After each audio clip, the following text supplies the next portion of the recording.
June 6 is the 78th anniversary of D-Day, when soldiers landed on the shores of Normandy. The night before, paratroopers from the 101st Airborne parachuted in to help pave the way for the landing. Before they got to Nazi Germany, however, they first came here. This is historic Camp Claiborne near Forest Hill, Louisiana, where once 50,000 soldiers lived with their civilian counterparts and support staff. It may be hard to believe, but right back over there was the bus station and gymnasium, where it's now all overgrown. Douglas Rhodes is the executive director of the Southern Forest Heritage Museum, which preserves exhibits about the camp's role during the war. They completed all of their physical fitness, basic infantry, all of those tactics were done here at Camp Claiborne.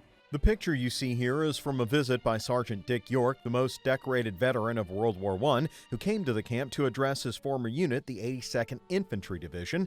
It's hard to see it, but thousands upon thousands of soldiers were lined up right here, where now there's only woods. So he came here to kind of give a pep talk to the troops. And of course, you had the governor of Louisiana there at the time, and Omar Bradley, the commander of the division. Louisiana agriculture also played another role in World War II. The straight longleaf pine trees were perfect for the keels of the Higgins boats, which brought the infantry that trained at Camp Claiborne ashore in Normandy.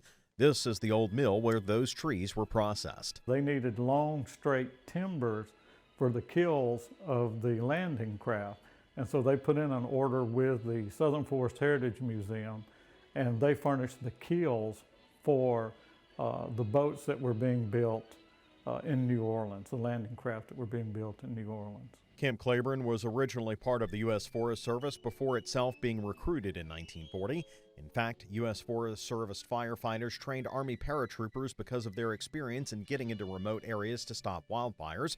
Claiborne was returned to the U.S. Forest Service in 1945, and their battle to stop those wildfires continues to this day. Part of that is the longleaf pine restoration effort.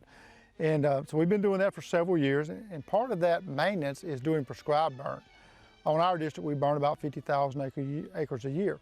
And so incorporated inside that, though, is a wildfire aspect. So when we're doing prescribed burn, some areas we may not get to, or during certain parts of the year, you have a tendency for wildfires to get out. So through a combination of prescribed burning and then trying to control wildfires, that's how we manage some of this land, in addition to things like cutting timber and just doing different ecosystem restoration efforts. As you can see, there's very little left of historic Camp Claiborne. In fact, this road that I'm walking on is one of the few things original to that time.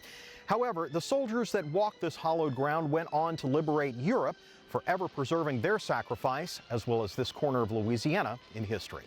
Reporting from Camp Claiborne in Kisatchie National Forest, I'm Melancon. Now, by the way, Douglas Rhodes co-authored a book on Camp Claiborne's role in World War II. For more on that or the Southern Forest Heritage Museum, you can log on to our website at twilatv.org.